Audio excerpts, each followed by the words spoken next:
I watched a clown movie, so I've got my clown makeup on, see?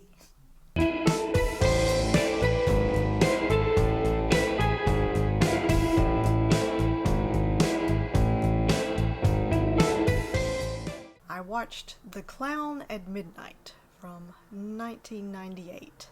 I think I first heard about this on the Horror Man's channel. I think he did this for his Slashback Challenge, and it sounded fun. 90s slasher. I like 90s slashers. But the biggest draw was that it had Margot Kidder in it. And I love Margot Kidder, so I decided I had to find this movie, even if she's just in it for a little bit. So I finally got around to watching it, and as far as slashers go, it's pretty average. The lead girl was a little boring. She didn't have a whole lot of personality, but she's just recently found out that she's adopted, and her birth mother, who was an opera singer, was killed by a killer opera clown. And there's some kind of theater class meeting at this old theater, which is where her mother died.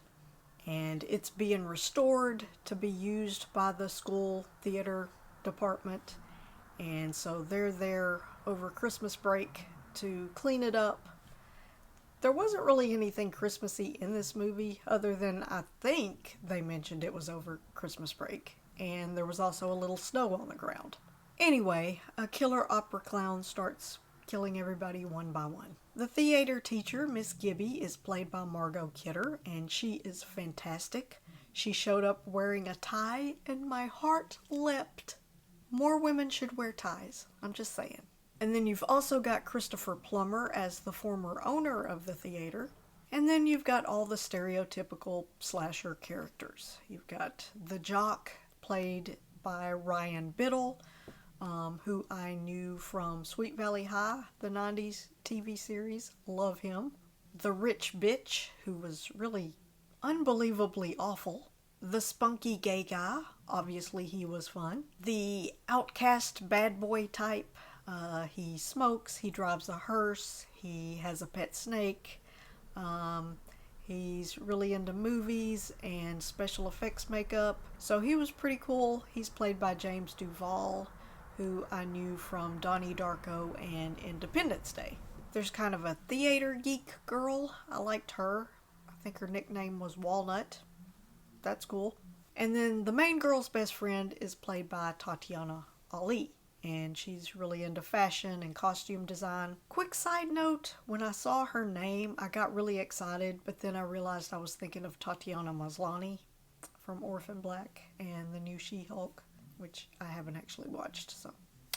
But it's Tatiana Ali from The Fresh Prince of Bel-Air, and she was really good. I don't know that any of the kills were, like, amazing, but there were a couple where I was like, okay, that was cool. And then there's a sex scene that's kind of interesting. There's these two characters, doing their thing. But then at the same time, well, there's this song playing, and it's kind of, I didn't recognize the artist, but it's kind of like a Aaliyah or Brandy style R&B song. And so that's playing, but at the same time that they're making out, there's another couple of characters that are having this fun little fencing match, and so it's like the dialogue from them, but it's on top of the scene of the other kids, so there's kind of some fun double entendres. The identity of the killer is probably obvious to most people. I mean, I didn't guess it, but I wasn't really trying to guess, but then I also kind of guessed, but I mean, there's not that many characters it could be, right?